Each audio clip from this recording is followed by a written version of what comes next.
सौवीर नरेश के जड़ भरत से परमार्थ संबंधी प्रश्न।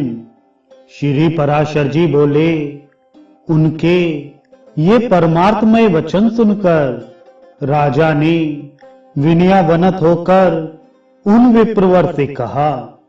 राजा बोले, भगवान, आपने जो परमार्थमय वचन कहे हैं उन्हें सुनकर मेरी मनोवृत्तियां भ्रांत सी हो गई हैं।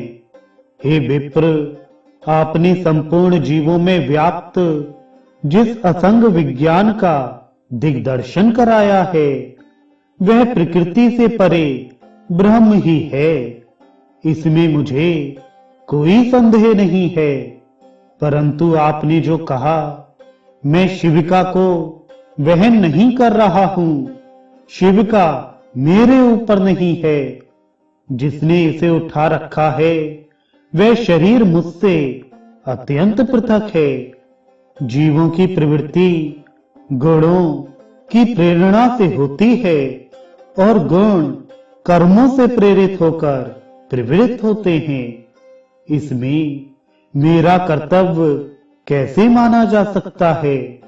हे परमार्थज्ञ, यह बात मेरे कानों में पड़ते ही मेरा मन परमार्थ का जिज्ञासु होकर बड़ा उतावला हो रहा है।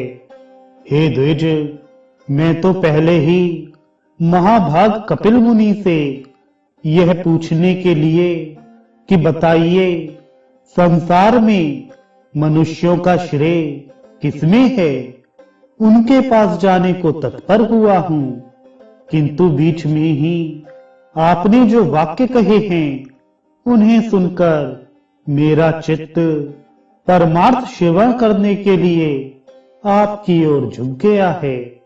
हे द्विज, ये कपिल मुनि सर्वभूत भगवान विष्णु के ही अंश हैं।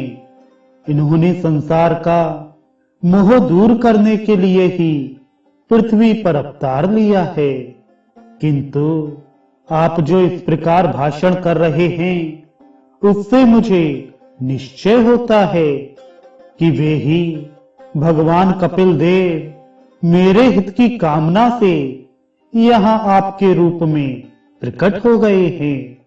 अतः हे द्विज, हमारा जो परम श्रेय हो वह आप मुझ विनीत से कहिए।